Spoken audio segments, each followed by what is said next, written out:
안녕하세요. 소사장 수수교과 노현숙입니다. 오늘은 이런 얘기를 한번 해보려고 합니다. 영업 중에서 지인 영업이 어려운 이유는 뭘까요?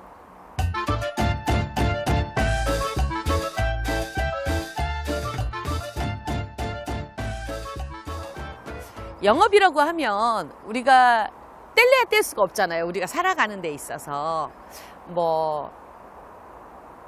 영업이라고 해서 물건을 파는 것만 생각할 것이 아니라 모든 인간관계에서 있는 것이 영업이잖아요.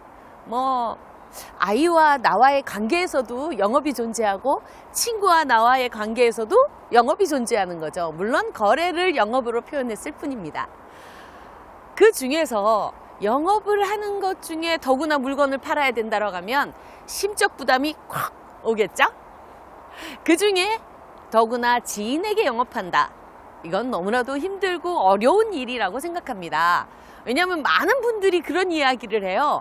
영업 중에서 지인 영업이 제일 어려워요 라고요. 그래서 제가 했었던 이야기를 먼저 해보려고 합니다. 제가 처음 녹즙을 시작을 했을 때 저는 지인에게 먼저 쫙 알렸어요. 나 녹즙을 해. 그때는 제가 배달했거든요. 그래서 나 녹즙 배달을 해. 얘기를 다 했어요.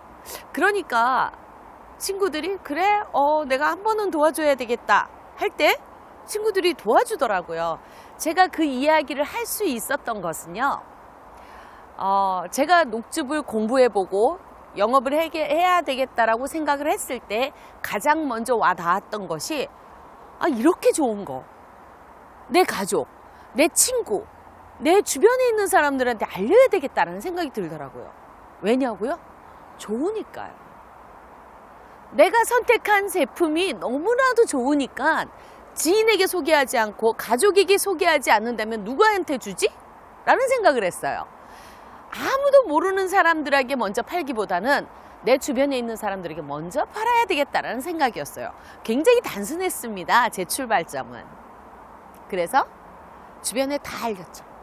내가 녹즙을 해. 내가 녹즙을 공장을 가보고 공부를 해보니까 이게 너무 좋은 거야. 이게 너무 좋다 보니까 내가 네가 생각이 났고 그래서 주기 시작을 한 거예요. 그러다 보니까 너무나도 고맙게도 제가 처음 시작했던 그 순간에 친구들이 그래 내 친구가 이걸 했으니까 어려울 테니까 내가 한번 도와줘 볼까? 라는 생각에서도 그렇고 친척들도 마찬가지고 너나 할 것 없이 주문을 해주고 또 멀리 계신 분들은 박스로도 팔기도 하고 사주기도 하고 그랬습니다. 그러면서 저는 먼저 기반을 잡게 되었죠. 그래서 지인 영업을 어려워하고 힘들어하는 그분들에게 이런 질문을 한번 해봤습니다. 지금 본인이 팔고 있는 제품에 어느 정도 확신이 있느냐? 그랬더니 대부분은 80, 90% 확신을 가지고 계시더라고요. 내가 가장 좋은 게 있고 가장 맛있는 게 있다면 누구에게 줄 것이냐? 이걸 물어봤어요. 그랬더니 우리 딸, 우리 아들 이렇게 얘기하는 사람이 너무나도 많았어요. 그러면 그렇게 좋은 거 내 아들, 딸 먹이고 나면 그 다음에 누굴까요? 친구, 친척 다 나오더라고요. 그런데 왜 확신이 있는 상품을 왜 친척이나 친구에게 권하지 못하는 거죠? 라고 질문했더니 그분들이 대체로 이렇게 이야기하는 거예요. 부담스러워 할까 봐.